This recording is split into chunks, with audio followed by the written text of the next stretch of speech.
अस्सलाम वालेकुम।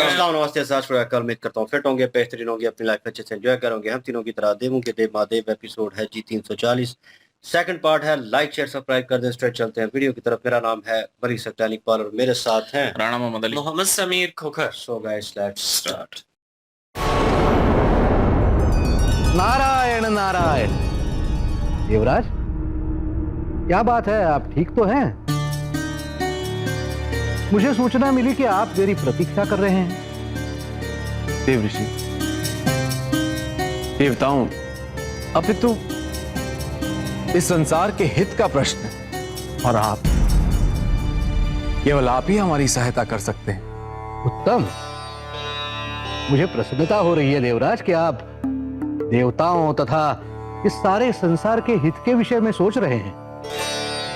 कहिए देवराज, क्या सहायता करूं? दशानन अपनी भक्ति के माध्यम से महादेव के अत्यंत निकट आ चुका है।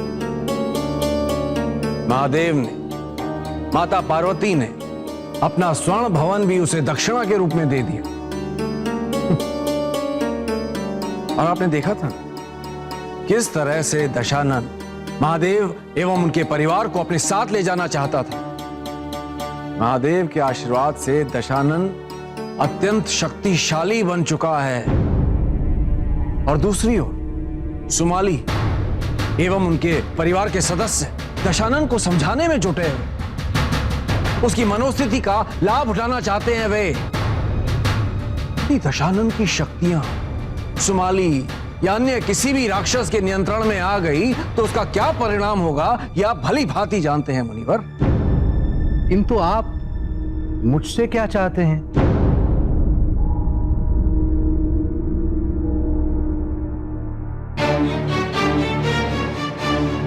देव ऋषि, मुझे पूर्ण विश्वास है कि दशानन अपनी भक्ति के ढोंग से अपने स्वार्थ की पूर्ति कर रहा है। यदि हम उसका ये वास्तविक रूप महादेव के सामने ले आए तो महादेव से दूर हो जाएगा और जैसे ही वो महादेव से दूर हुआ उसे महादेव की कृपा से प्राप्त सारी शक्तियां उससे छिन जाएंगी और शक्तियों के अभाव में हमें कोई हानि नहीं पहुंचा सकता हो। मैं समझ रहा हूं आप क्या कहना चाहते हैं, इसीलिए मैं आपकी सहायता करूंगा अवश्य। चलो पार्वती।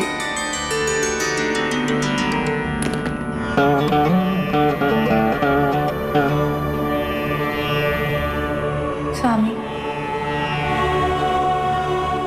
दशानन के भवन निर्माण के उपरांत हमें कैलाश और भी प्रिय हो गया है।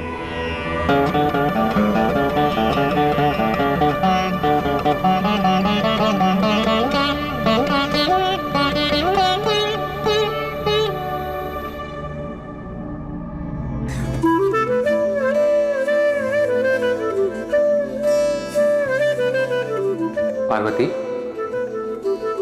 क्या तुम्हारी ये चाल उचित है?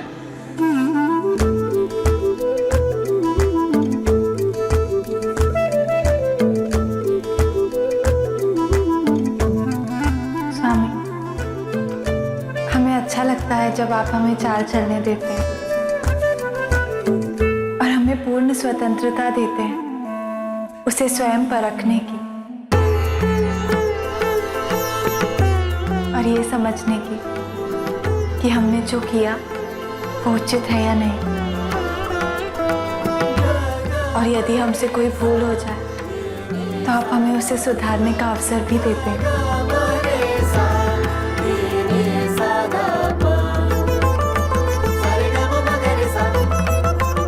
जैसे कि भवन की बात। किंतु उस भवन के लिए तो तुम्हें मेरी पूरी स्वीकृति थी पार्वती। स्वप्न था वो तुम्हारा और तुमने इतनी सहजता से उसे दशानन को दे दी। स्वामी, हमने कहा ना, जब बात आपकी सामाजिक मर्यादा की हो तो ये समस्त संसार हमारे लिए महत्वहीन हो जाता है।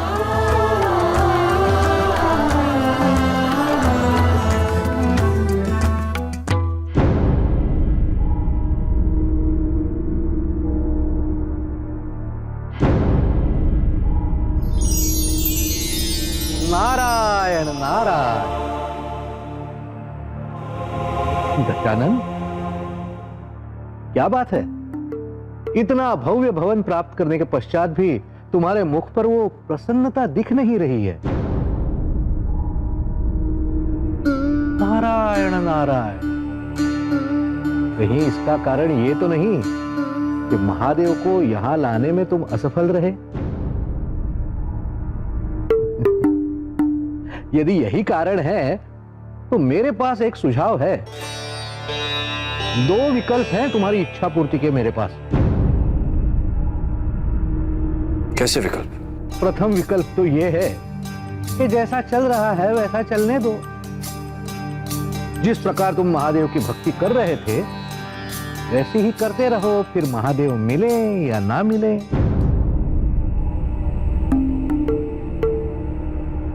और दूसरा विकल्प?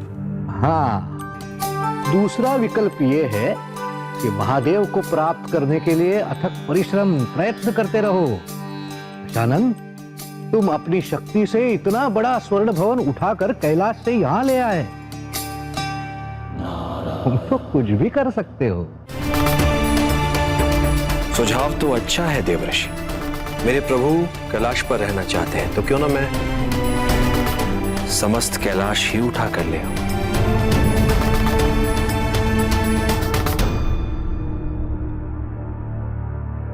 मुझे हर क्षण उनके दर्शन भी होते रहेंगे। नारायण नारायण। कैलाश को उठाकर यहां?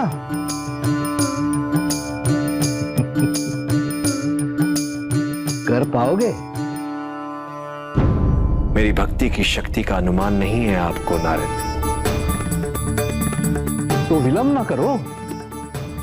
किंतु यहां से कैलाश और कैलाश से यहां ये आवागमन इतना शीघ्र कैसे करोगे?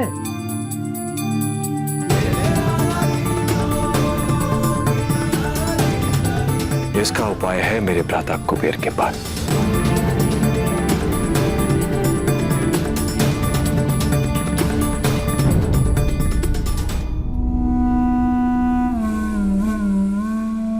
स्वामी, अभी तो हमारा विवाह हुआ था और अब शीघ्र ही हमारी पुत्री के विदा होने का समय आ रहा है। समय कहाँ बीत गया, कुछ पता ही नहीं चला। स्वामी, अब तक की यात्रा अत्यंत सुखदायी और संतोषप्रद थी। जिस प्रकार आपने सदैव हमारा साथ दिया, हमारा मार्गदर्शन किया, इस सब का श्रेय आपको जाता है स्वामी, आपके धैर्य को। नहीं पार्वती, जितना श्रेय तुम मुझे दे रही हो उतना ही योगदान तुम्हारा भी है। यदि तुम मेरा साथ नहीं देती तो मैं तो चौसर भी नहीं खेल पाता।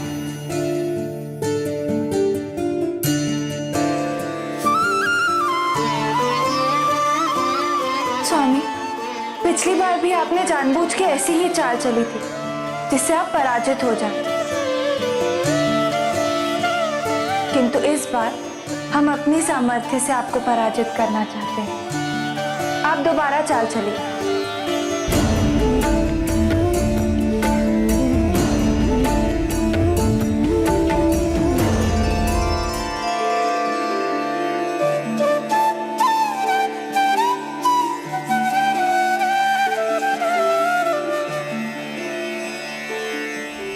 मूल आवश्यकताओं के सिवा सहज रूप से जो भी मिले उसका आनंद ही सच्चा सुख है, और न कि इच्छाओं में वृद्धि करके उन्हें पूरा करने हेतु अपना जीवन व्यतीत करने। सत्य का बोध हो गया है हमें स्वामी। मैं भी यही प्रतीक्षा कर रहा हूं पार्वती। अब यह समस्त संसार इस तथ्य को समझेगा और इसे सहज स्वीकार करेगा। तुम तो माया से मुक्त हो गई, किंतु मेरा सबसे महान भक्त होने के पश्चात दशानन माया में उलझता जा रहा है।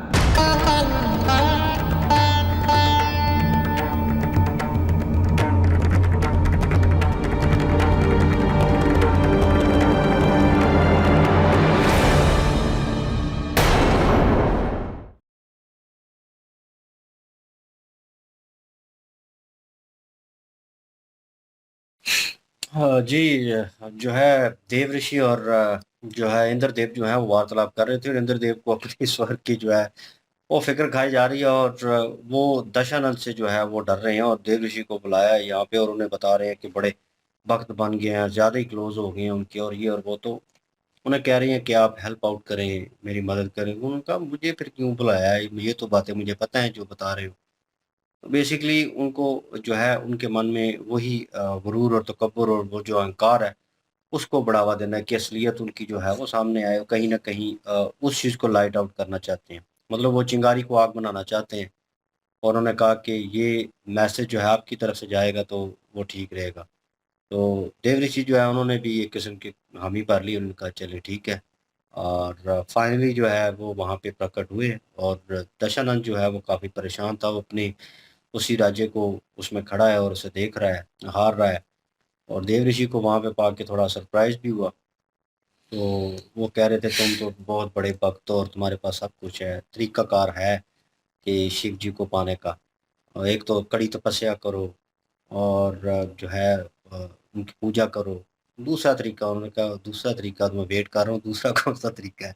तो वो उन्हें बता रहे हैं कि तुम इतना बड़ा महल जो है वो उठा के ले आए हो, तुम में तो शक्ति सामर्थ्य मौजूद है, तो तुम क्यों ना मतलब ऐसा कुछ करो, तो मतलब वो कैलाश को ही वहाँ पे ले आओ। तो ये एक अलग सजेशन जो है उन्होंने दे दी कि मतलब वो उठा के लेके आ सकता है इतना बड़ा भवन। तो कैलाश को तो ये गलती करने जा रहा है वो, उन्होंने पहले कोशिश कर रहा था, कोई तरीका ढूंढ रहा था, उसके जहन में नहीं आ रहा था।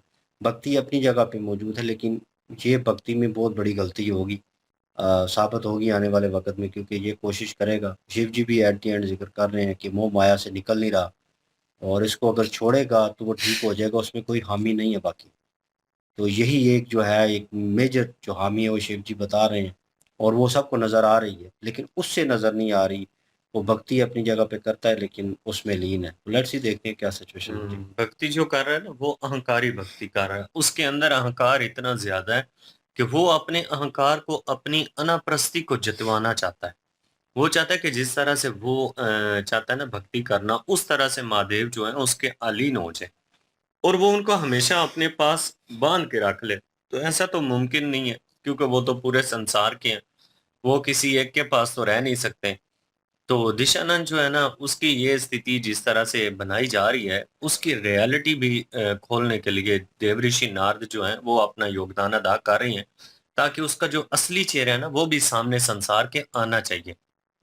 आहिस्ता आहिस्ता जो है उसने अपनी असलियत दिखाना शुरू कर तो दी है। अब वो सोच रहा है कि कैलाश पर्वत जो है उसको उठा के वो ले जाएगा और कैलाश पर्वत को उठाने के लिए पुष्पक विमान जो है उसकी आवश्यकता पड़ेगी। तो वो कह रहा है जी कि मेरे ब्रादा कुबेर जो है उनकी मैं सहायता ले लूंगा, उनकी सहायता लेकर तो कैलाश पर्वत को ले आऊंगा, जबकि ये तो असंभव ही नहीं है। जी बिल्कुल जी। और यही कहूँगा कि उसको अहंकार जो है वो बहुत है इस चीज़ पे, और वो चाहता है कि महादेव जी जो हैं वो उसके उनके पास रहें, उनके साथ रहें हमेशा। तो वो उस चीज़ में जो है वो पड़ा हुआ है। और हालांकि मेरे ख्याल में जिस तरह नंदी महाराज जो है वहाँ पे रह सकते हैं, तो ये भी वहाँ पे क्या है कि मैं कैलाश में मैं भी रह लेता हूँ अपने शिव जी के पास, उनकी सेवा कर कर लेता हूँ। लेकिन इसमें अहंकार बहुत है ना, तो जिस वजह से ये वो चीज़ नहीं कर पा रहा। तो वो ये चाहता है कि वो रहे इनके पास। तो बहरहाल ये तो आगे पता चलेगा कि कैसे जो है वो अब कैलाश को उठा पाता है या नहीं उठा पाता। और अभी तो बड़ा घमंड में है कि मेरी भक्ति जो है वो इतनी ज़्यादा है कि मैं कैलाश को भी ले आऊँगा, मैं जिसको चीज़ को चाहूँ मैं वहाँ से मूव करा सकता हूँ। तो वो यही कह रहा है। अब वो वहाँ पे जाने आने के लिए खुद के लिए जो है वो उसकी सवारी कुबेर की जो है वो कुबेर जी की सवारी लेगा और उस पे सफ़र करेगा। अब देखते हैं जी क्या होता है, क्योंकि एंड पे शिव जी ने भी ज़िक्र कर दिया कि आप तो जो है वो माया के जाल से निकल चुकी हैं, लेकिन एक बहुत मेरा जो बड़ा भक्त है दशानन, वो माया की जाल में उलझता चला जा रहा है। तो बहरहाल अभी देखते हैं जी आगे क्या होता है, और विवाह का भी जो है वो दिन जो है नजदीक है, अब वो भी देखते हैं जी आगे। बिल्कुल जी, नेक्स्ट पार्ट पे चलते हैं। लाइक शेयर सब्सक्राइब कर दीजिएगा। इंशाल्लाह मिलते हैं नेक्स्ट वीडियो में। अपना ख्याल रखिएगा, दुआ में याद रखिएगा। तब तक के लिए अल्लाह हाफिज, पीस।